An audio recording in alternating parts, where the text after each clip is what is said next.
We have this story from Star Tribune, and this is despicable. Yikes. Albert Lee restaurant owner found guilty of violating state COVID mandate. A jury of 3 women and 3 men took only an hour of deliberation to convict Lisa Hansen. She was sentenced to, where do we have the sentencing down here? It's there we go. She was sentenced to 90 days in jail, which began immediately, and a $1,000 fine, considerably more than what Albert Lee City Attorney Kelly Dawn Martinez, who prosecuted the case, had sought.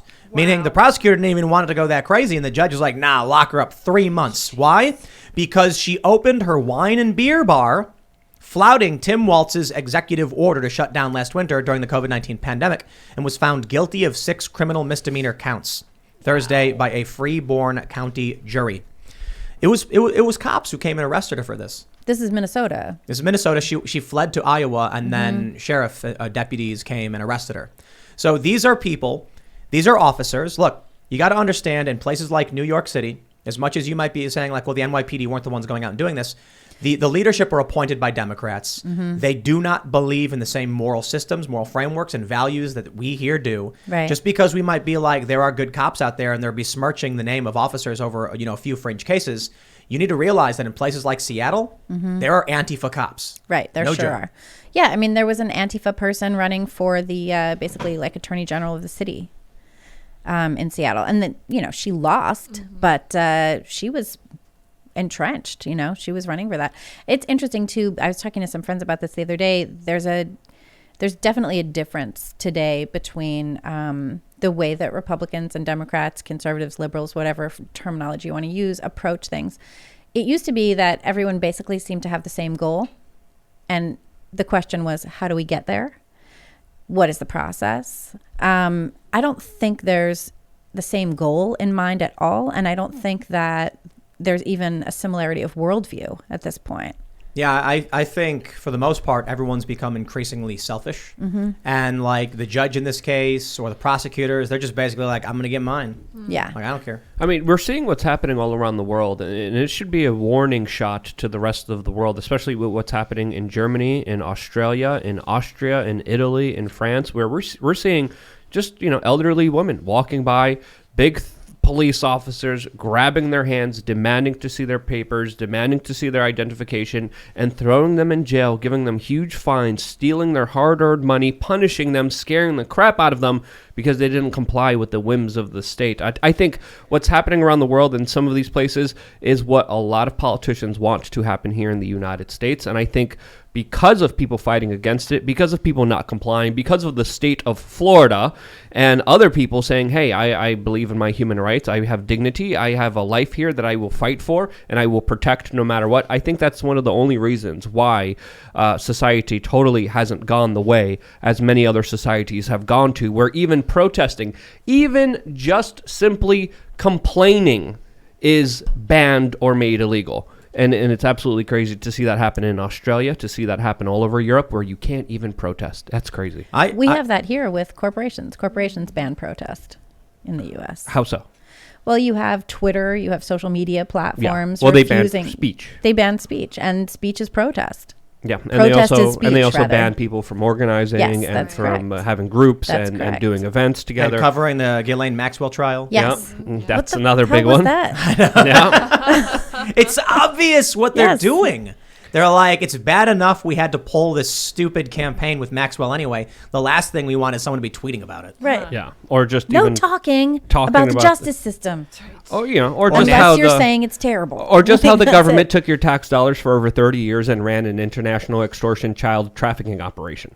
That's another big one, Okay. Yeah. That's something that people that's I mean, I'll give you some. Okay. Oh, I got a whole bunch. But look. I think we've seen a lot of the details out of the Epstein stuff, and now we're kind of getting off the rails from where we just were. It's like, these small town cops arresting this woman, and then Epstein and an internet. Right. Yeah. No, but I will say there's a simpler thing. It's like, you've got how much of our money without our consent goes to literally bombing civilians. Right. And for some nebulous cause where they tell us, what are they saying? They were saying on TV about Ukraine, we fight over there, so we don't got to fight here. And I'm like, you think Russia's going to invade the continental U.S.? Yeah. And that's let alone Hawaii. And then just a really quick point before I'm going to leave it off to you. I think it is interconnected because there was police officers in New York City, in Florida, that knew exactly what was going on. They had the victims. They had children that were coming to them, and they were told to shut up by their superiors, and they had to shut up, and there was no justice for thousands of victims and thousands of children that came forward. So sorry, go ahead. Wow. Yeah. Yeah. You didn't know about this, Libby? No, I don't know all about this. Okay. Oh, the Epstein stuff is great. Yeah, the Epstein stuff is outwardly insane. I've read about the Epstein stuff. There's a number of police officers that fell into depression. There's a number of police officers that were silenced, shunned, and couldn't do their job because the higher up said, shut up, obey our orders, and they did, and they had to. That's what goes on with a lot of things. Yeah. That's pretty clear. Yeah, and it happens in some of the most atrocious atrocities that we can't even mention or talk about. And that to me is frustrating to understand people still putting a lot of their faith and a lot of their power and a lot of their hope, which I think is needless, into this kind of system that they're going to be doing the right thing. I think we should be more skeptical than just hopeful from my perspective. You know, when I think about cops defunding police and police as an organization, I think of like the trash people pick up the trash, and you're like, okay, if there's an organization of trash men across the United States and a small group of them started dumping trash on lawns, and they were like, F this, we hate these, and they're like targeting black people, some racist trash men, you wouldn't say like defund trash people. No, you no wouldn't. more trash pickup. We totally need the garbage collector. Yeah, and we need the cops. Same. So like, right? How do you deal with corruption? Just firefighters and policing. You know what I mean? Yeah. If there was a video, imagine a video of a firefighter at a fire, and he's got the hose, and a little old lady walks by, and he just sprays her, and she gets knocked over, and they're like, "Time to shut down the fire department. Oh my God. Fire them all. It's over." On the fire. How do you hold them accountable? Yeah. You criticize every time they do something wrong. You try to hold them accountable, and if they're not held accountable, they shouldn't have any institutional power or money until they can be accountable, and until they can be trustworthy, until they can be honest and real with the people that they're serving, because they're supposed to be serving the people, not doing the bidding of the special interests that many times they just take the orders blindly and do whatever they want. There was a big thing during Occupy Wall Street where NYPD were working in uniform as private security for wealthy individuals who wanted to go to restaurants in the financial district. Right. That makes sense. So you come out as a protester and you see police officers in uniform, badges and everything, and then you realize they were hired as private security for the wealthy elites of New York City. Yeah. There's a lot of cops that moonlight as security. But in uniform with their badges? I don't think they're supposed to do that. Well, there's an official program within the NYPD where corporations could hire police officers to show up at their businesses. Many banks use police officers and hire them. I don't know if this program still exists, but I know it did exist a few years ago. Yeah. And they were able to pay their salaries, and they would show up particularly protect their business and essentially just stand around there because that was a deterrent for a lot of criminals seeing, oh, there's a police officer here. I won't come and steal from this place. Oops, sorry there. Trash in the joint. Dude, their job is to protect people, but their real job is to do what their supervisor tells them to do, or they're going to lose the job. Yeah. So like that's a big conflict of interest right off the bat. Including up to some of the worst atrocities. Well. I mean, isn't that true of soldiers? Isn't that true of the military? Any of these kind of enforcement organizations are all about making sure that the people are following the orders. Like you can't have a bunch of people.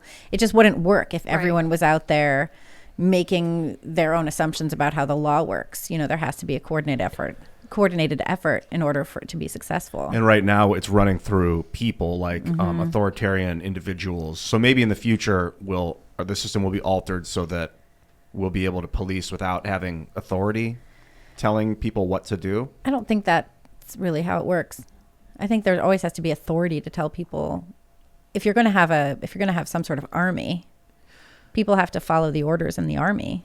What about policing though? Policing, I mean, in New York City, like that's an army to a certain extent. Yeah, how many is like 30-something thousand? It's a lot. It's a lot of people. And the thing too that happened in New York is that a bunch of low-level crimes basically got decriminalized and stopped being prosecuted. Right. So that just opened the door for criminals to do bigger crimes, And the way that the smaller crimes worked, I was actually listening to a podcast about this with Inez on Inez's podcast. But essentially, the idea is that those low-level crimes are not that are now decriminalized. The idea was not that those low-level crimes are there to be prosecuted and send people to prison. It's so that police have an intervention point, an early intervention point, right? So if you're standing there on the street corner smoking a joint, then the police can be like, hey, what's up? You're standing here on the street corner smoking a joint. That's an intervention point. Right. If turnstile jumping, right? Hey, you just jumped the turnstile. That's an intervention point. What else is going on? Right. And when you have a bunch of crimes, right? And then people plead down once they're in the court system. So then you have like, this person went up for a drug offense for, 5 years. Did they really go up just for the drug offense? Like they pled down a whole bunch of other charges and landed with one and took a sentence. It's sort of interesting. I hadn't thought of it in those terms, but it makes sense when you start thinking about it in that way. Thanks for checking out this segment from the Timcast IRL podcast. If you want to watch live, you can check out this channel Monday through Friday at 8 p.m. And don't forget to smash that like button, subscribe to this channel, and if you want more unfiltered and uncensored content with all of these guests, go to timcast.com and become a member. All of these guests you know and love in exclusive segments on our website where we are unrestricted in what we talk about, so you'll definitely not want to miss it. Thanks for hanging out. We'll see you all next time.